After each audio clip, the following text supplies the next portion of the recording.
She was just another airline captain flying routine passengers, until both engines exploded at 37,000 feet. 200 souls. Zero power. 15 minutes to live. But what nobody knew was that she'd flown A-18 Super Hornets in combat. Her hidden military past was about to save them all.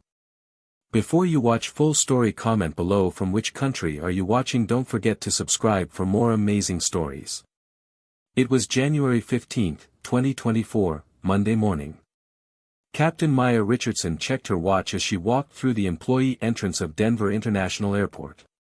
It was 5:47 a.m., and the winter sky was still dark. She carried her small rolling suitcase and flight bag, looking like any other airline pilot starting another ordinary workday.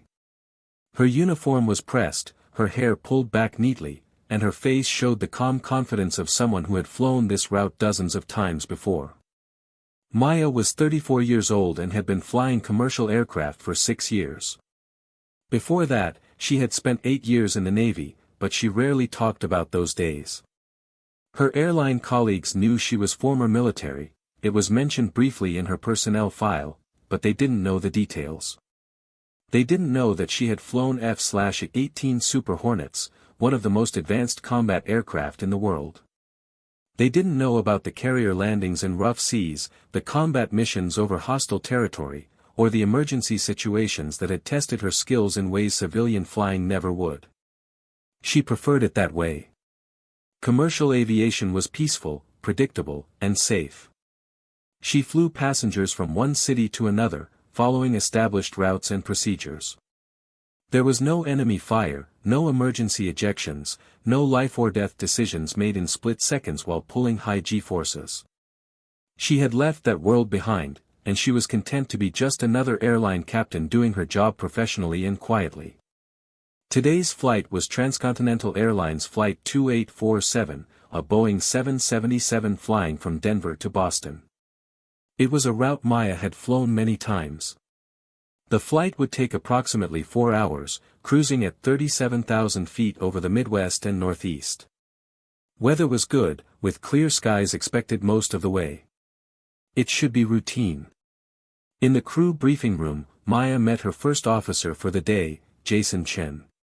He was 28, enthusiastic, and had been with the airline for 3 years. This was his second time flying with Maya, and he respected her calm professionalism. "Morning, Captain," Jason said, looking up from his tablet where he was reviewing the flight plan. "Good morning, Jason. How's everything looking?" "Pretty standard. We've got 197 passengers booked, light cargo load, and weather's cooperating. Maintenance signed off on everything last night, no issues with the aircraft." Maya nodded, sitting down to review the paperwork herself. The Boeing 777 they'd be flying today was relatively new, only 5 years old, with an excellent maintenance record. Both engines were Pratt & Whitney turbofans, powerful and reliable. The aircraft had been inspected just 3 days ago, and everything was perfect. They went through the standard briefing, discussing the route, alternate airports, fuel requirements, and emergency procedures. Jason was thorough but relaxed. Dual-engine failure wasn't something they spent much time on because it was extraordinarily rare in modern commercial aviation. Both pilots had practiced it in the simulator, of course, but actually experiencing it in real life was almost unheard of. The chances were millions to 1. By 7:15 a.m., Maya and Jason were in the cockpit running through pre-flight checks. The early morning light was just beginning to break over the eastern horizon. The cockpit was quiet except for the soft beeping of instruments and the occasional radio communication from ground control. Everything felt normal, routine, exactly as it should be. Down in the passenger cabin, 197 people were settling into their seats. There were business travelers heading to meetings in Boston, families visiting relatives, college students returning to school after winter break, and tourists starting vacations. They barely noticed the captain's voice when it came over the intercom, calm, professional, female. "Good morning, everyone. This is Captain Richardson speaking. Welcome aboard Transcontinental Flight 2847 to Boston. We're expecting a smooth flight today with a flight time of approximately 4 hours and 10 minutes. Weather in Boston is currently clear and cold, about 28 degrees. We'll be cruising at 37,000 feet, and you should be able to sit back and relax.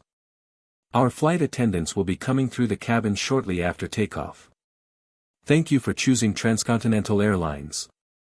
The passengers didn't think much about who was flying the plane. They trusted that whoever was up front knew what they were doing. That trust was well placed, though none of them could have known just how well placed it was. Flight 2847 pushed back from the gate at 7:42 a.m., right on schedule. Maya taxied the massive aircraft toward the runway, following ground control's instructions. The Boeing 777 was a beautiful machine to fly, smooth, powerful, and responsive. She had logged over 3,000 hours in this type of aircraft and knew its systems intimately. At 7:51 a.m., they were cleared for takeoff on runway 34R. Maya advanced the throttles, and the two massive engines spooled up to full power. The acceleration was smooth and strong.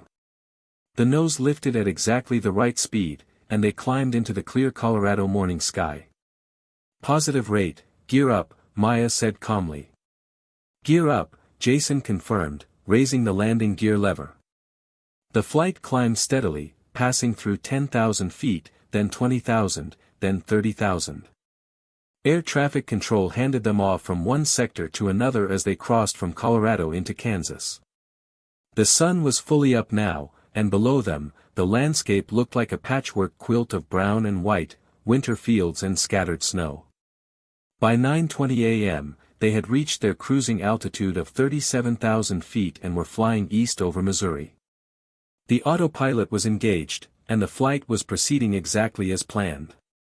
Jason was monitoring the fuel flow and navigation systems while Maya kept an eye on overall aircraft performance. In the cabin behind them, passengers were reading, working on laptops, watching movies, or dozing. The flight attendants had finished the beverage service and were relaxing in their jump seats. It was at 9:23 a.m. that everything changed.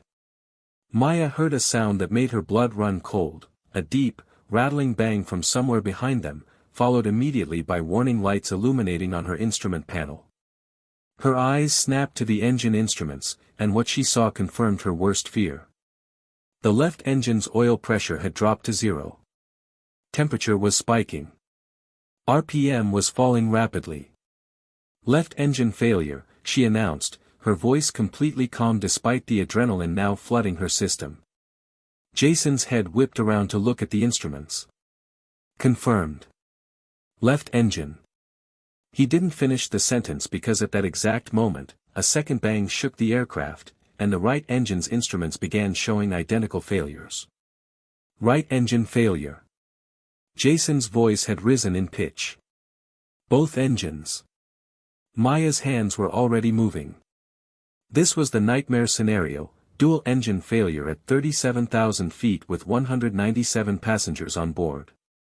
But while Jason's training told him this was a catastrophic emergency, Maya's deeper training, the training that came from years flying F/A-18 Super Hornets, told her something different. It told her this was manageable if she stayed calm and flew the aircraft with precision. In her 8 years flying combat aircraft off carriers, Maya had experienced 3 actual engine failures. One had occurred during a combat mission over the Indian Ocean when a compressor blade failure had shut down her left engine at 25,000 feet. Another had happened during a training exercise when a bird strike had destroyed her right engine on final approach to the carrier. The third had been the terrifying moment when both engines had flamed out during a high-altitude intercept mission due to fuel system contamination, and she'd had to relight them while falling through thin air. Commercial pilots spent their entire careers hoping to never experience even one engine failure. Maya had survived 3, and she'd survived them because her combat training had taught her to think tactically, manage energy like a precious resource, and never, ever panic. "I have the aircraft," Maya said firmly, disengaging the autopilot and taking manual control. "You have the aircraft," Jason confirmed, his hands trembling slightly. The Boeing 777 was now a glider, 200 tons of metal, fuel, passengers, and cargo with no thrust, falling through the sky at 37,000 feet. Without engines, they had no hydraulic power for the flight controls except what the backup systems could provide. They had no electrical power except what the batteries and ram air turbine could generate. They had perhaps 15 to 20 minutes before they'd hit the ground. Maya's mind was calculating possibilities with the speed and precision that carrier landings had taught her. At 37,000 feet with no engines, she could glide approximately 100 miles in still air, maybe less depending on winds and how well she managed the aircraft's energy. She needed to find an airport within that range, and she needed to find it now. Jason, I need you to pull up the nearest suitable airports. Look for long runways, Class B or Class C airports preferred. Check within a 100-mile radius of our current position. Jason's fingers were clumsy on the computer keyboard, but he managed to bring up the navigation display. Lambert International in St. Louis is 73 miles ahead, bearing 095 degrees. Runway November 29th is 11,000 feet long. That's our target. Declare an emergency with Kansas City Center. Tell them we've lost both engines and we're diverting to Lambert. While Jason made the radio call, Maya was already turning the aircraft toward St. Louis. But she wasn't turning like a normal commercial pilot would turn, she was managing the turn with the precision of a combat aviator who understood that every degree of bank angle, every foot of altitude, and every knot of airspeed was now a resource she couldn't waste. In an F/A-18, when you lost engine power, you flew the aircraft at its best glide speed, the speed that gave you the maximum distance over the ground for every foot of altitude you lost. For a Super Hornet, that was around 210 knots. For a Boeing 777, it was different, but the principle was the same. Maya lowered the nose slightly, letting the aircraft accelerate to approximately 280 knots, the speed she calculated would give them the best glide performance. Kansas City Center, Transcontinental 2847, we have a dual-engine failure at flight level 370. We are declaring an emergency and diverting to Lambert International. We have 197 souls on board and approximately 2 hours of fuel remaining. Jason's voice was shaking as he transmitted. The controller's response came back immediately, all business. Transcontinental 2847, Roger, understand dual engine failure. Squawk 7700. You are cleared direct Lambert. Descend and maintain at your discretion. Emergency equipment will be standing by. Maya was already descending, but she was doing it carefully. Descending too fast would waste energy. Descending too slow would mean they might not reach the airport. She needed to descend at exactly the right rate, about 1,500 feet per minute, to maximize their glide distance. The aircraft was eerily quiet without the constant background roar of the engines. The only sounds were the wind whistling over the fuselage and the occasional beep from the instruments. Maya could feel the resistance in the controls. Without engine-driven hydraulics, the backup systems made the aircraft heavier to maneuver, but her years of physical training and flying heavy combat aircraft meant she had the strength to handle it. Jason, I need you to run the dual-engine failure checklist, but I'm going to be making some modifications to the standard procedure. Jason pulled out the emergency checklist, his hands still shaking. Captain, I've never actually done this outside the simulator. I know. Follow my lead. First, I need you to calculate our exact glide range based on our current altitude, weight, and winds. Use the performance data in the flight management computer. Jason worked the problem while Maya flew. Her eyes continuously scanned the instruments, airspeed, altitude, vertical speed, heading. She was flying the aircraft with a precision that came from thousands of carrier landings where being off by even 5 knots or 50 feet could mean disaster. Based on our current altitude of 35,000 feet, weight, and the winds aloft data, we should be able to glide approximately 95 miles in still air. But we've got a 15-knot headwind component, so that reduces our ground distance to maybe 85 miles. And we're 73 miles from Lambert. Yes, but... Captain, we're going to be borderline. If we hit any unexpected winds or have to maneuver. We'll make it, Maya said with absolute confidence. Trust me. What Jason didn't know, what nobody in the civilian aviation world would know unless they'd flown combat aircraft, was that Maya had once glided an F-18 with both engines out for 12 minutes and 47 miles before successfully relighting the engines at 8,000 feet. She'd had to manage every ounce of energy with perfection, and she'd done it. This was the same problem, just scaled up to a much larger aircraft. At 9:31 a.m., something unexpected happened. A new voice came over the radio, a military frequency that bled over onto the emergency channel. Civilian aircraft declaring emergency in our airspace. This is Cutlass flight of 2 F-18 Super Hornets out of the 131st Fighter Wing, Missouri Air National Guard. We have you on radar and are vectoring to provide assistance. What is your situation? Maya felt a strange mixture of emotions. She reached for the radio transmit button. Cutlass flight, this is Transcontinental 2847. We are a Boeing 777 with dual engine failure at 33,000 feet, gliding toward Lambert International. We have 197 souls on board and are managing the emergency. There was a brief pause, and then the F-18 pilot responded. His call sign was Cutlass 1, and his voice carried the clipped professionalism of a combat aviator. 2847, copy all. We're approximately 12 miles from your position, coming up on your 6 o'clock. We'll establish visual contact and provide escort. Advise if you need any assistance with communications or coordination. Cutlass flight, thank you. We're stable at this time, but any assistance is appreciated. Within 2 minutes, Maya could see them in her mirrors, 2 gray F-18 Super Hornets, beautiful and deadly, sliding into formation on either side of her powerless airliner. They matched her speed precisely, staying about 500 feet away, their pilots clearly skilled. Seeing those aircraft, the same type she'd flown for so many years, brought back a flood of memories. Maya had logged over 1,200 hours in the F-18, flying missions that ranged from routine training to combat operations. She'd landed on carrier decks in storms, she'd flown close air support missions, she'd trained with the best fighter pilots in the world. And now, here she was, flying a crippled civilian airliner while her former aircraft escorted her. 2847, Cutlass 1. We have visual on your aircraft. No visible damage, no fire, no smoke. Your flight profile looks very controlled. How are you managing your glide? Maya keyed the radio. Cutlass 1, we're at best glide speed, managing our energy to maximize range. Currently calculating we'll have about 8 to 10 miles of margin when we reach Lambert. There was a longer pause this time.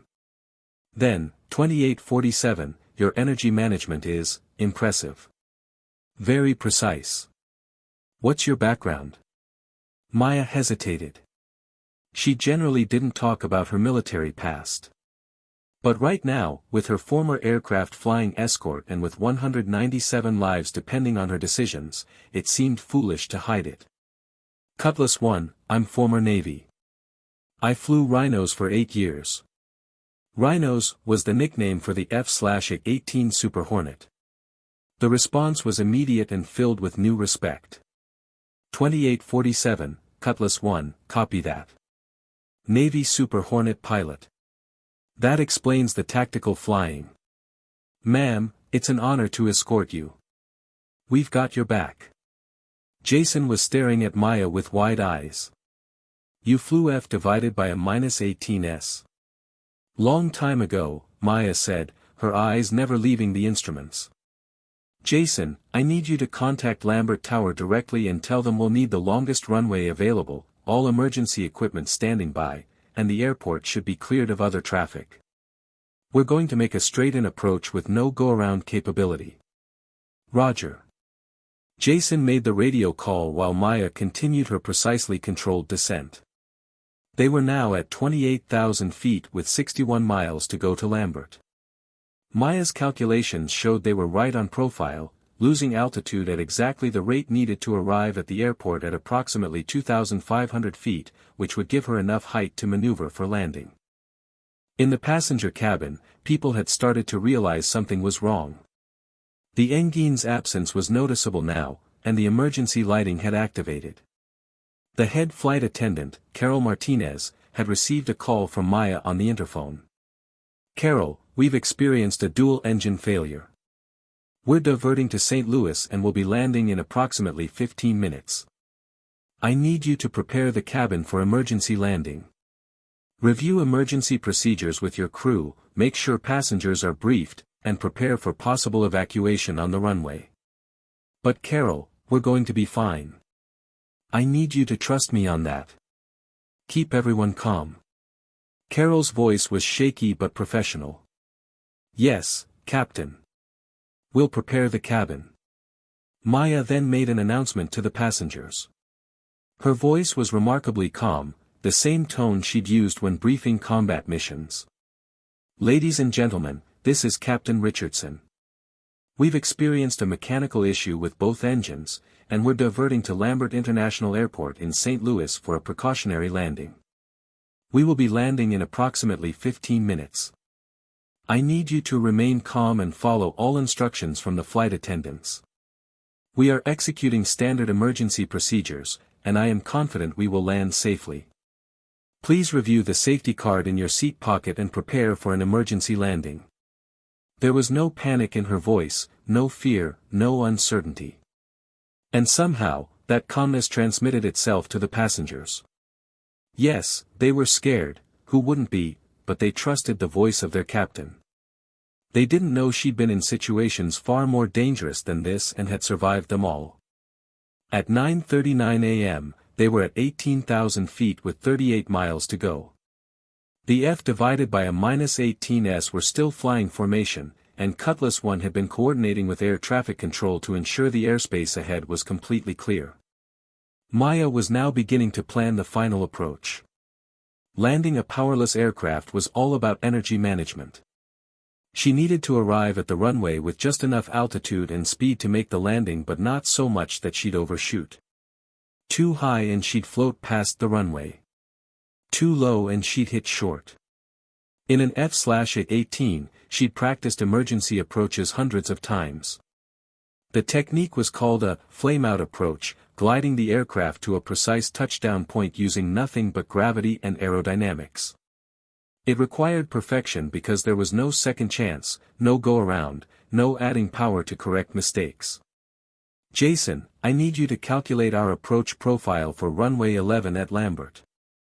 I want to cross the threshold at 500 feet and 180 knots. Calculate the glide path I need to maintain." Jason worked the problem on his computer. "Based on our current position, altitude, and that target, you'll need to maintain a glide slope of approximately 3.2 degrees from our initial approach point."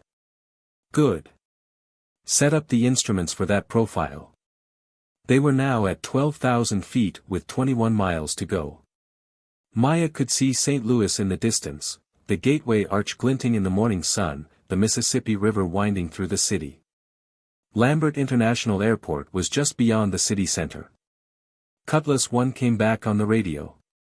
2847, your approach profile is looking perfect. You're right on the money for altitude and distance. Whoever taught you energy management knew what they were doing." "I had good instructors," Maya replied simply. What she didn't say was that those instructors had been Navy carrier landing signal officers, the best in the world at teaching precision approaches. At 9:44 a.m., they were at 8,000 feet with 12 miles to go. Maya was beginning to configure the aircraft for landing. Without engine power, deploying flaps and landing gear would create drag and reduce their glide range, so she had to time it perfectly. "Jason, I'm going to fly this approach a little differently than standard procedure. I'm going to keep the aircraft clean, no flaps, no gear, until we're absolutely certain we can make the runway. Then I'll configure all at once." "Captain, the checklist says to configure early to ensure." "I know what the checklist says. But I also know that if we configure too early and we're short on energy, we won't make the runway. Trust me. I've done this before. Jason nodded, though he looked worried. But he'd seen Maya's calm competence throughout this emergency, and something told him she knew exactly what she was doing. The F divided by a -18s were still flying escort, one on each wing. Maya could see the pilots clearly through her side windows. They were watching her aircraft intently, ready to relay any information about her approach profile or condition. At 9:47 a.m., they were at 4,500 feet with 6 miles to go. Maya had them lined up perfectly with runway 11. The airport was visible ahead, emergency vehicles were staged along the taxiways, and the entire airport had been cleared of other traffic. 2847, Lambert Tower, you are cleared to land runway 11. Wind calm. Emergency equipment is standing by. Good luck, Captain. Transcontinental 2847, cleared to land runway 11, Maya acknowledged. She was now committed. They were at 3,800 feet with 4 miles to go. Her calculations showed she'd cross the runway threshold at approximately 650 feet if she maintained her current profile, which meant she needed to lose about 150 feet to hit her target of 500 feet. She'd do that by extending the landing gear and flaps at exactly the right moment. Jason, on my call, gear down, flaps 30. Ready. At 3 miles out and 2,800 feet altitude, Maya made the call. Gear down, flaps 30. Jason's hands moved on the controls, and Maya felt the aircraft shudder as the landing gear extended into the airstream and the flaps deployed. The nose wanted to pitch down, and the sink rate increased dramatically. Maya countered with back pressure on the yoke, raising the nose just enough to maintain her glide path. The F divided by a -18s had peeled away now, giving her room to maneuver. Cutlass One's voice came over the radio one last time, 2847, you've got this. Beautiful flying. See you on the ground. Thanks, Cutlass. Appreciate the escort. Maya was now flying entirely manually, her hands and feet working the controls with the precision that only thousands of hours of flying could develop. She was at 1,200 feet, 2 miles from the runway, descending at 1,000 feet per minute. The airspeed was exactly 190 knots, a bit faster than normal but correct for a flaps 30, no power approach. At 1 mile out and 600 feet, she called for full flaps. Flaps full. Jason extended them, and the sink rate increased again. Maya compensated, adjusting her pitch attitude with tiny movements of the yoke. She was flying the aircraft with a delicacy that came from carrier landings where precision wasn't optional, it was survival. 50 feet, 40 feet, 30 feet. The runway numbers were coming up fast. Maya judged her flare perfectly, raising the nose just enough to cushion the touchdown without floating. The main landing gear touched the runway with a firm but controlled thump. Maya immediately lowered the nose wheel to the runway and reached for the speed brake lever, deploying it to maximum. Without engine reverse thrust, aerodynamic braking was all they had besides the wheel brakes. The Boeing 777 rolled down runway 11 at Lambert International, slowing steadily. The runway was 11,000 feet long, and they had plenty of space. At 60 knots, Maya applied the brakes fully, and the aircraft came to a complete stop approximately 7,000 feet down the runway. For a moment, there was complete silence in the cockpit except for the sounds of instruments cooling down and hydraulic systems depressurizing. Then Jason let out a breath he'd been holding for what felt like an hour. Holy! Captain, you just... That was... Maya was already running through the shutdown checklist. We're not done yet. We need to get these passengers off safely. Contact ground and tell them we're stopped on the runway. I want stairs brought to all doors and passengers deplaned directly onto the taxiway. Do not attempt to taxi, I don't trust the hydraulic systems after that flight. Within minutes, emergency vehicles surrounded the aircraft. Airport fire crews were checking for any signs of fuel leaks or fire hazards, though none were evident. Passenger stairs were being positioned at the doors. Maya stood up from her seat, her legs slightly unsteady after the intense concentration of the last 25 minutes. She and Jason made their way back into the passenger cabin. The sight that greeted her was remarkable. Passengers were crying with relief, hugging each other, texting loved ones. When they saw Maya emerge from the cockpit, a spontaneous round of applause broke out. People were standing, clapping, some wiping away tears. One passenger, a middle-aged businessman, reached out to shake her hand. "Captain, I just want to say, I've never been so scared in my life, but your voice, your calmness, you saved all of us." Maya shook his hand, accepting thanks from dozens of passengers as she made her way through the cabin, checking to ensure everyone was okay. The flight attendants had performed flawlessly, keeping people calm and prepared. Now they were coordinating the evacuation, which was proceeding in an orderly fashion. Outside the aircraft, as passengers descended the stairs onto the taxiway, they were greeted by emergency personnel and airport staff. News helicopters were already circling overhead, word of the emergency landing had spread quickly. Maya was the last to leave the aircraft. As she descended the stairs, she was met by airport officials, airline management who had rushed to the scene, and, to her surprise, two figures in flight suits. The F/A-18 pilots from Cutlass Flight had landed at Lambert and driven out to meet her. The lead pilot, a man in his early 40s with the call sign, Hammer, stitched on his flight suit, extended his hand. "Captain Richardson. I'm Lieutenant Colonel Brad Hammond, Cutlass 1. This is Major Lisa Torres, Cutlass 2. Ma'am, that was some of the finest flying I've ever witnessed. When you said you flew rhinos, you weren't kidding. That was a tactical flameout approach that would have made any Navy LSO proud." Maya shook their hands, feeling a strange connection to these pilots who flew the aircraft she'd once flown. "Thank you, Colonel. Your escort and coordination made a huge difference." "Permission to speak frankly, ma'am?" Hammond asked. "Of course. When we first established contact, I figured we were dealing with a civilian pilot in serious trouble. But when you started managing that glide with that level of precision, when you started talking about energy management and tactical approaches, I knew we had someone special up there. Then when you told us you were Navy, flying rhinos. Ma'am, those passengers don't know how lucky they are. There's maybe a handful of pilots in the world who could have pulled off what you just did." Torres nodded in agreement. "The way you managed that approach, no engines, full manual control, that wasn't civilian flying.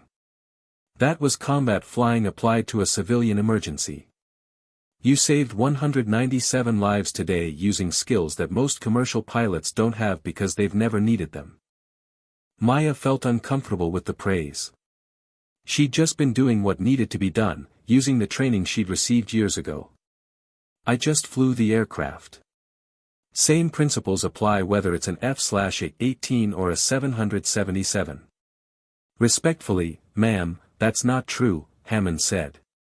"Most civilian pilots would have panicked or made critical mistakes in energy management. You flew that approach like you were setting up for a carrier trap with a flamed-out rhino. That's not something you learn in civilian flight school. That comes from hundreds of carrier landings and combat situations where perfection is the only acceptable standard." An airline official approached, Sarah Chen, the Transcontinental Airlines Vice President of Flight Operations, who had caught the first available flight to St. Louis when she'd heard about the emergency. "Captain Richardson, I need to speak with you about what happened up there." Maya excused herself from the military pilots and walked with Chen toward the terminal building. Behind them, passengers were being loaded onto buses to take them into the terminal. Emergency investigators were already beginning their examination of the aircraft. Inside a private conference room, Chen sat down across from Maya. "Captain, I've been reviewing the cockpit voice recorder data and the radar track of your flight. I've also been speaking with air traffic control and with those F/A-18 pilots. What you did today was extraordinary. You saved 197 passengers and crew through flying skills that I frankly didn't know any of our pilots possessed. Maya remained silent, unsure where this was going. Chen continued, I've been looking at your personnel file more carefully. It says you're former military, but it doesn't go into detail. It just says, U.S. Navy, pilot, honorable discharge. Would you mind explaining your background more fully? Maya took a breath. I spent 8 years in the Navy flying F/A-18 Super Hornets. I was carrier qualified, flew combat missions in 2 deployments, and was a flight instructor for my last 2 years of service. I left in 2017 and joined the airline in 2018. Chen's eyes widened. F divided by a -18s. Combat missions. Carrier qualified. Captain, why didn't you emphasize this in your hiring interviews? This is the kind of background that airlines value highly. Because I didn't think it mattered. I wanted to fly commercial aircraft, not trade on my military service. I figured my civilian flight time and certifications would speak for themselves. Well, today it mattered enormously. Captain, the way you managed that emergency, the precision of your flying, the calm decision-making, that wasn't standard commercial pilot training.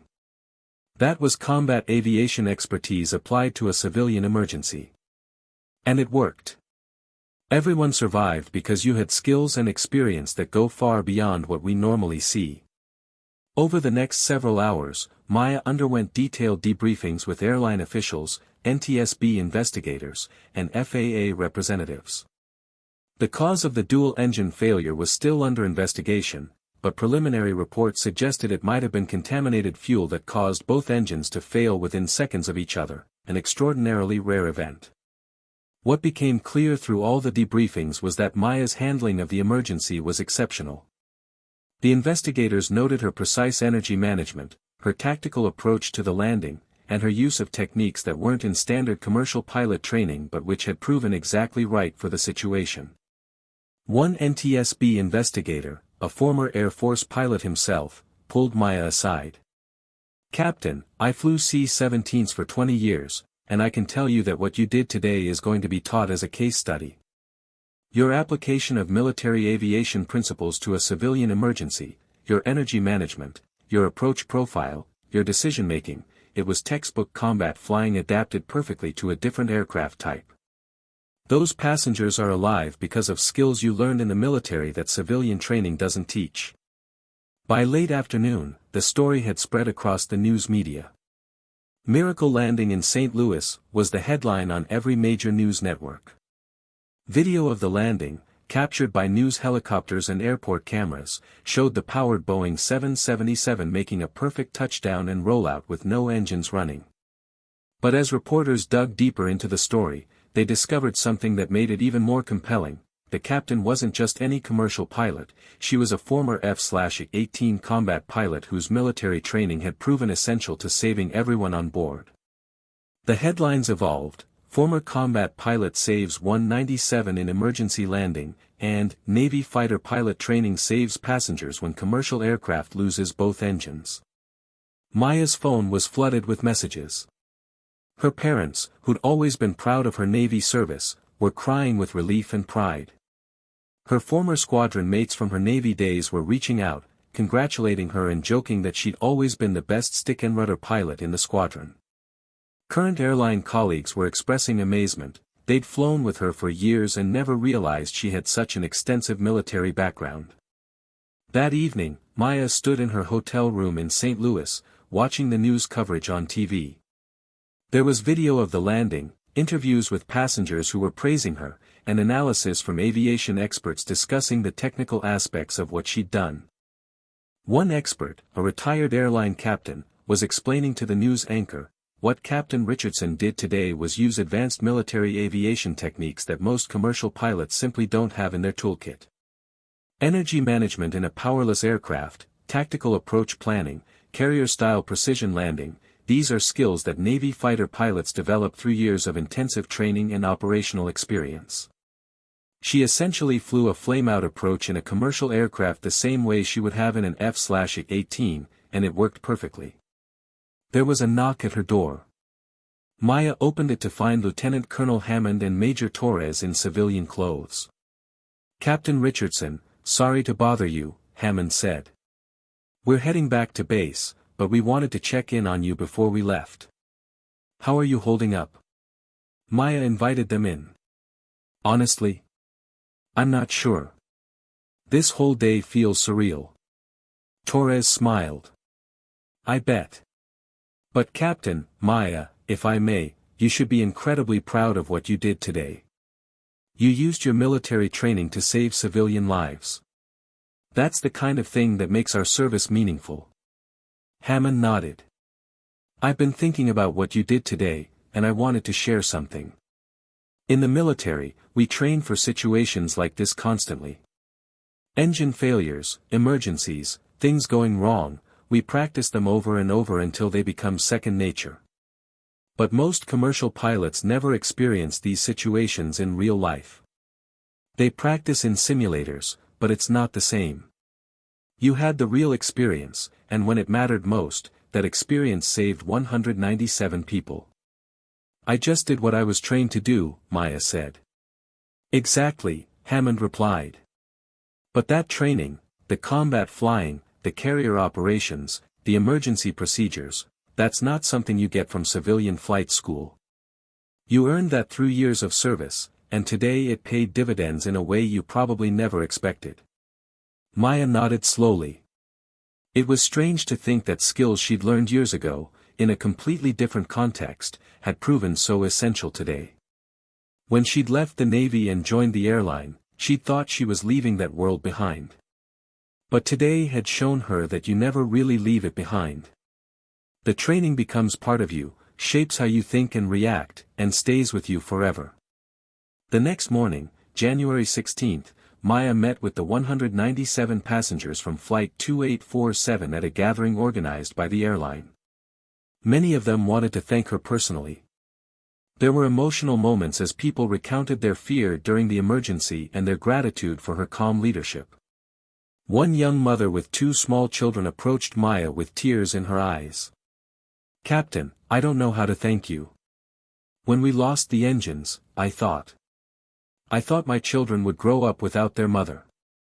But you saved us. Your voice on the intercom was so calm, so confident. I believed you when you said we'd be okay, and you were right." An elderly man, a retired airline pilot himself, shook Maya's hand firmly. "Captain, I flew for 35 years, and I want you to know that what you did yesterday was the finest piece of aviating I've ever witnessed. The way you managed that powerless glide, the precision of your approach, that was artistry. You should be very proud." But perhaps the most moving moment came when a young girl, about 10 years old, approached shyly. "Captain Maya. I want to be a pilot like you when I grow up. You're a hero." Maya knelt down to the girl's level. "You know what? You can be a pilot. You can be anything you want to be. But here's what I want you to remember, being a pilot isn't about being a hero. It's about training hard, learning everything you can, and being prepared for whatever challenges come your way. Yesterday, I just used the training I received years ago. That's all any pilot does." The girl smiled and hugged Maya, and in that moment, Maya felt something shift inside her. For 6 years, she'd kept her military background quiet, treating it as something from her past that wasn't relevant to her current life. But maybe it was relevant. Maybe her journey from combat pilot to commercial pilot, and the way those 2 worlds had intersected yesterday, was something worth sharing and being proud of. Over the following weeks, the investigation into the dual-engine failure continued. It was eventually determined that the fuel loaded in Denver had been contaminated with a substance that caused both engines to fail within seconds of each other. It was an extraordinarily rare occurrence, a 1-in-a-million event that had required an extraordinary pilot to overcome. The NTSB issued its preliminary report praising Maya's handling of the emergency. The report specifically noted that her military aviation background and combat flying experience had been crucial factors in the successful outcome. The report stated, "Captain Richardson's application of military energy management techniques, tactical approach procedures, and combat-proven decision-making skills to a civilian emergency situation represents the highest standard of piloting and airmanship. Her training as a Navy F/A-18 pilot provided capabilities that standard commercial pilot training does not develop, and these capabilities proved essential to saving 197 lives.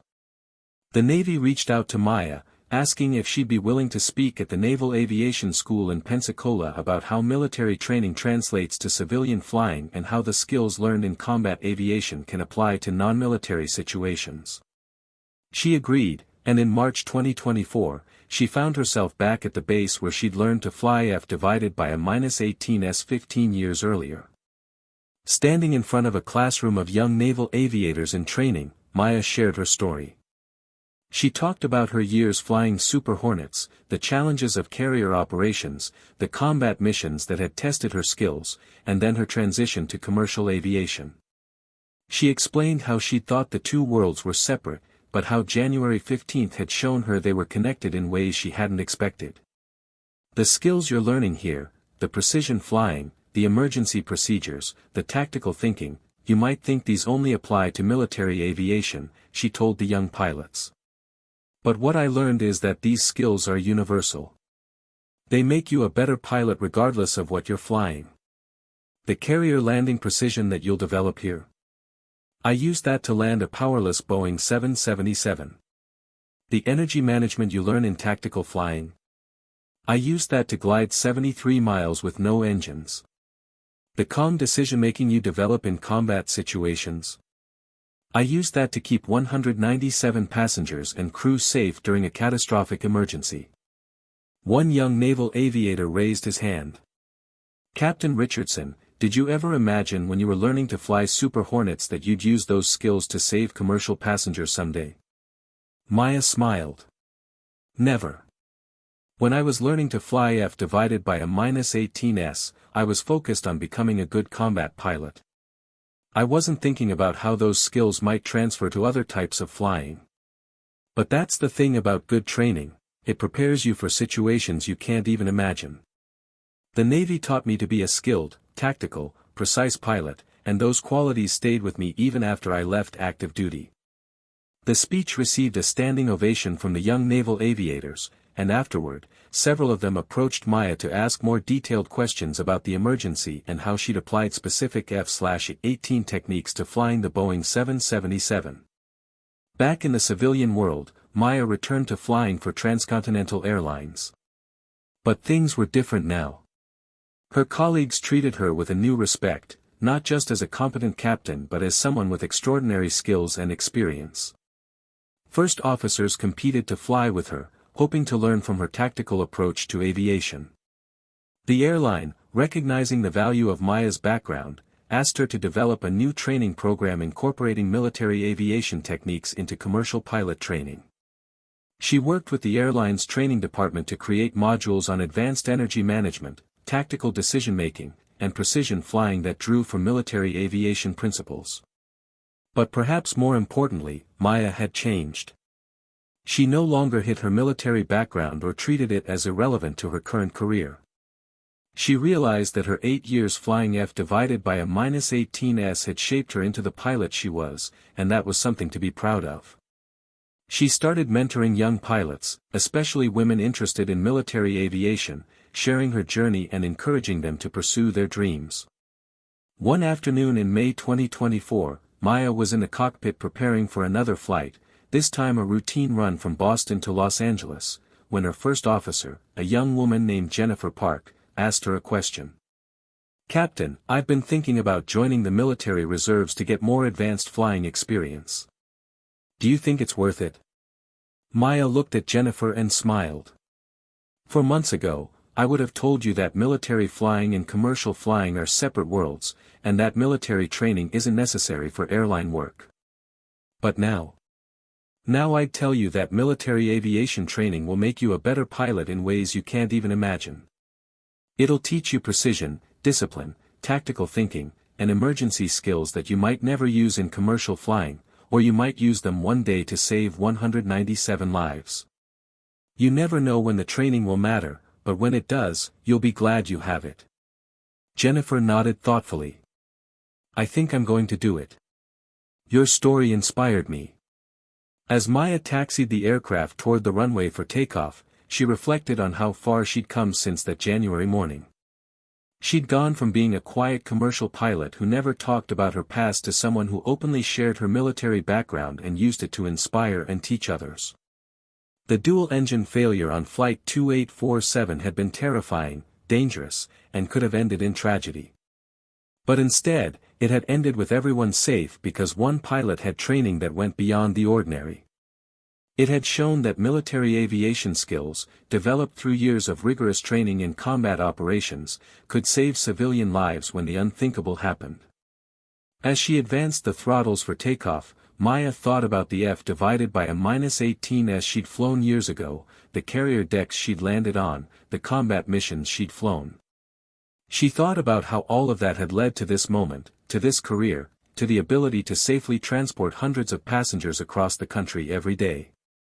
And she thought about January 15, 2024, the day her two worlds had collided, the day her past had saved her present, the day she'd learned that you never stop being the pilot you were trained to be, no matter how much time passes or how much your career changes. The Boeing 777 lifted off smoothly into the afternoon sky, climbing toward cruising altitude. The flight would be routine, uneventful, exactly as it should be. But Maya knew now that she was ready for anything, because somewhere deep inside her, she would always be a fighter pilot, always be a tactical aviator, always be prepared to use every skill she'd ever learned to keep her passengers safe. That was the legacy of her F/A-18 years. Not just the flying skills or the technical knowledge, but the mindset, the refusal to panic, the commitment to precision, the determination to bring everyone home safely no matter what challenges arose. Those qualities had been forged in the skies over aircraft carriers and in combat zones around the world, and they'd proven just as valuable in civilian aviation when the unthinkable happened. Maya Richardson had learned something important on January 15. You can leave military aviation, but military aviation never leaves you. It becomes part of who you are, shapes how you think and act, and stays with you throughout your career. And sometimes, when fate demands it, those military skills become the difference between tragedy and triumph, between disaster and miracle, between loss and the safe return of 197 souls who trusted their captain to bring them home.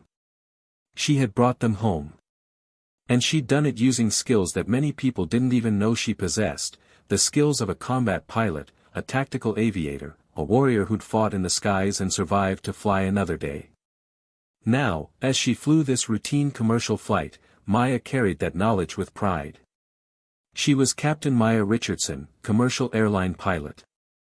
But she was also, and would always be, a naval aviator who'd flown F/A-18 Super Hornets in some of the most challenging conditions imaginable. Both identities were part of her. Both had value. And on January 15, 2024, both had come together to save 197 lives through the perfect application of combat aviation expertise to a civilian emergency. That was her story. That was her legacy. And she was finally at peace with all of it.